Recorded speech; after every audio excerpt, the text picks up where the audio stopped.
Ibu Saudara yang kasih dalam Tuhan, kita akan renungkan firman Tuhan, namun kita berdoa terlebih dahulu. Kita tunduk kepala, kita berdoa. Bapa, dalam nama Yesus, kami mau dengar firman Tuhan, berbicaralah Engkau bagi kami, dan biar kami lakukan itu dalam hidup kami selama kami ada di muka bumi ini. Dalam nama Yesus kami mau dengar firman Tuhan. Haleluya. Amin. Perenungan kita di hari ini diambil dari Injil Lukas pasal yang ke-17 ayat yang ke-11 sampai dengan ayat yang ke-19. Namun saya akan baca bagi kita sekalian ayat 11 dan 12. Bunyinya, dalam perjalanannya ke Yerusalem, Yesus menyusur perbatasan Samaria dan Galilea. Ketika ia memasuki suatu desa, datanglah 10 orang kusta menemui dia. Mereka tinggal berdiri agak jauh. Firman Tuhan yang baru saja kita baca ini merupakan sesuatu yang tidak asing bagi kita. Namun mari kita akan merenungkannya kembali. Pada suatu saat Yesus berjalan menyusuri Samaria dan Galilea menuju ke Yerusalem. Dalam perjalanannya menuju Yerusalem, dia didatangi oleh ke-10 orang kusta. Namun 10 orang kusta ini tidak berdiri dekat dengan Tuhan, tapi Alkitab berkata berdiri agak jauh dari Yesus. Kenapa mereka berdiri agak jauh daripada Yesus?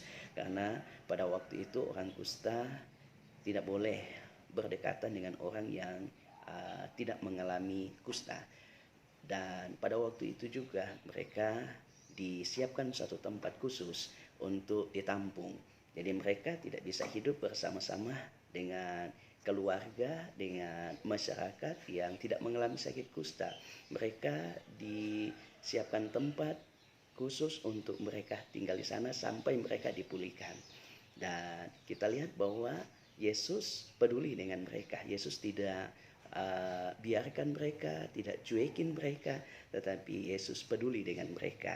Dan ketika mereka minta tolong, Yesus menolong mereka dengan memerintahkan mereka untuk memperlihatkan diri mereka kepada imam. Nah, kita lihat bahwa dalam cerita ini betapa pedulinya Yesus dengan orang-orang yang disendirikan, orang-orang yang mengalami sakit pada waktu itu. Sehingga apa yang Yesus lakukan ini seharusnya menjadikan cermin buat kita sebagai pengikut-pengikut Kristus, di mana kita pun harus melakukan hal yang demikian. Keadaan sekarang kita lihat ada begitu banyak orang pula yang mengalami keadaan yang sama dengan ke-10 orang kusta ini, di mana mereka tidak bisa bergaul dengan orang-orang yang dulunya mereka hidup bersama-sama, bahkan mereka tidak bisa beraktivitas seperti biasa. Mereka-mereka yang mengalami positif virus corona, mereka disendirikan. Ada tempat-tempat khusus di mana mereka harus berada di sana, dirawat di sana. Mereka tidak bisa lagi berinteraksi dengan keluarga, dengan orang-orang terdekat mereka. Bahkan mereka tidak bisa lagi bekerja. Yang harus mereka lakukan adalah mereka harus berada di ruang isolasi untuk mendapatkan perawatan dari para medis. Dan ketika mereka sudah dinyatakan pulih sembuh, baru mereka kembali bisa beraktivitas seperti biasa, tinggal bersama-sama dengan keluarga mereka. Nah, Bapak Ibu Saudara yang kasih dalam Tuhan, apa yang sedang mereka alami, sebagaimana Yesus peduli dengan mereka yang mengalami sakit kusta, saya percaya Yesus pun peduli dengan mereka-mereka yang mengalami sakit virus corona. Saya percaya tidak ada di antara mereka yang terpapar positif virus corona yang menginginkan hal itu terjadi bagi mereka. Tetapi apa yang mereka alami adalah sebuah musibah yang seharusnya kita semua sehati untuk bersama-sama bagaimana supaya mereka dapat dipulihkan. Dari tim medis, dari pemerintah, melakukan tugas bagian mereka masing-masing. Nah, kita sebagai orang percaya kepada Tuhan, maka apa yang dapat kita buat, yang dapat kita lakukan pun kita harus kerjakan. Yang pertama, sebagai orang yang percaya, mari kita doakan mereka yang terpapar positif virus corona agar supaya mereka cepat dipulihkan, mereka cepat disembuhkan, sehingga mereka dapat kembali beraktivitas seperti biasa. Dan bagi masyarakat yang mengalami dampak daripada virus corona, tentunya kita sebagai orang yang percaya kepada Tuhan harus mendoakan juga mereka. Mungkin kita juga sendiri yang mengalami dampak itu, tetapi dalam kita mau berdoa, menyampaikan itu kepada Tuhan, kita tidak bisa berdoa hanya untuk diri kita. Kita harus juga berdoa untuk saudara-saudara kita yang lain yang mengalami nasib yang sama dengan kita. Dan ketika kita melakukan hal itu, kita telah mengambil bagian di dalam penanganan bagaimana supaya virus corona itu tidak berjalan lagi. Karena sebagai orang yang percaya, kita percaya bahwa kuasa Tuhan mampu melakukan segala sesuatu. Tim medis, pemerintah melakukan tugas bagian mereka. Sebagai anak-anak Tuhan pun, kita pun harus melakukan tugas kita. Di samping kita mungkin terlibat aktif di dalam kegiatan-kegiatan yang dilakukan oleh pemerintah dalam memutuskan virus corona. Tapi jangan lupa, kita harus melakukan tugas kita juga yang utama, yaitu kita berdoa, sampaikan kepada Tuhan, minta campur tangan Tuhan, minta kuasa Tuhan itu bekerja sehingga semuanya dapat berjalan dengan baik. Bekerja dan berdoa adalah dua hal yang tidak bisa dipisahkan. Harus kita lakukan, harus kita kerjakan. Dan percayalah, apa yang kita lakukan, yang kita buat tidak akan ada pernah kata sia-sia.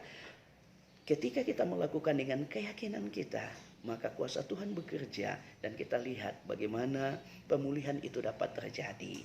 Bapak, Ibu, Saudara yang kasih dalam Tuhan, mari kita pun yang memiliki berkat yang lebih melalui kebenaran firman Tuhan yang saya sharing hari ini.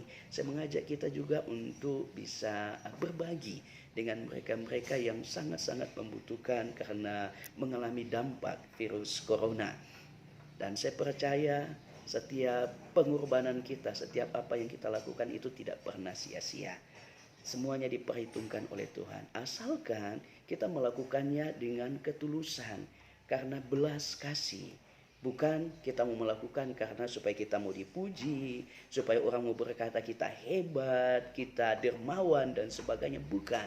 Tetapi kita mau melakukannya karena kita terdorong oleh belas kasihan dan karena kita sudah tahu kebenaran firman Tuhan bahwa ketika kita memiliki kelebihan, maka kelebihan kita juga harus mencukupkan kekurangan orang lain.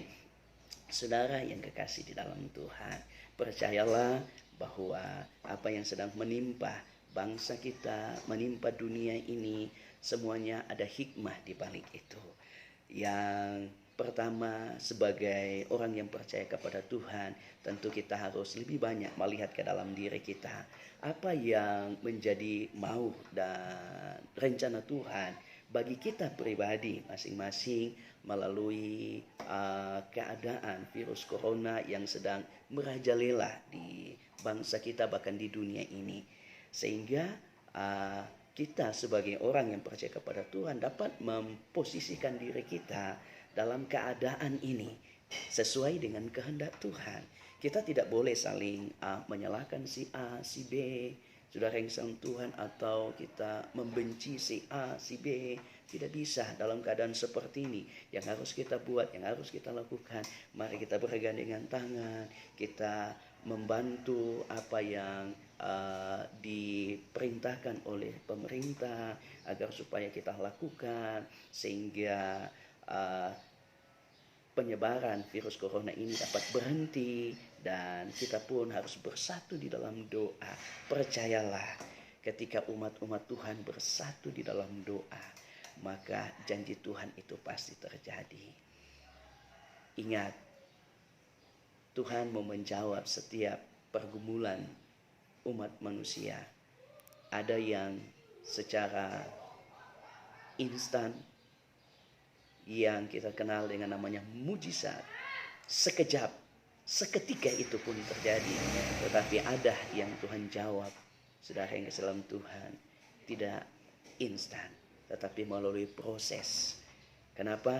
Karena Tuhan punya rencana di balik semuanya itu.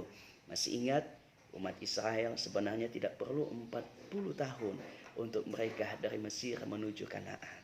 Tetapi Tuhan melihat kalau mereka sampai dengan waktu yang cepat, maka mereka bisa menyombongkan diri.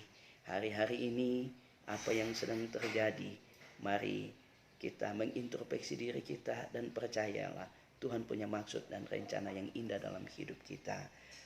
Lewat peristiwa yang sedang terjadi, Mereka-mereka yang jarang beribadah disadarkan betapa pentingnya bersekutu, berkumpul bersama orang-orang yang beribadah kepada Tuhan. Betapa pentingnya untuk boleh bersama-sama dalam gedung ibadah untuk memuliakan Tuhan. Oleh karenanya, mari, walaupun sekarang kita belum dapat beribadah bersama-sama, kita setia di rumah kita masing-masing untuk kita beribadah kepada Tuhan. Dan ketika persoalan ini, virus corona telah berhenti, telah diselesaikan, maka mari kita kembali setia kepada Tuhan. Kita jangan lagi tinggal di rumah ketika ada kegiatan ibadah. Mari kita datang ke tempat ibadah, kita datang ke gereja.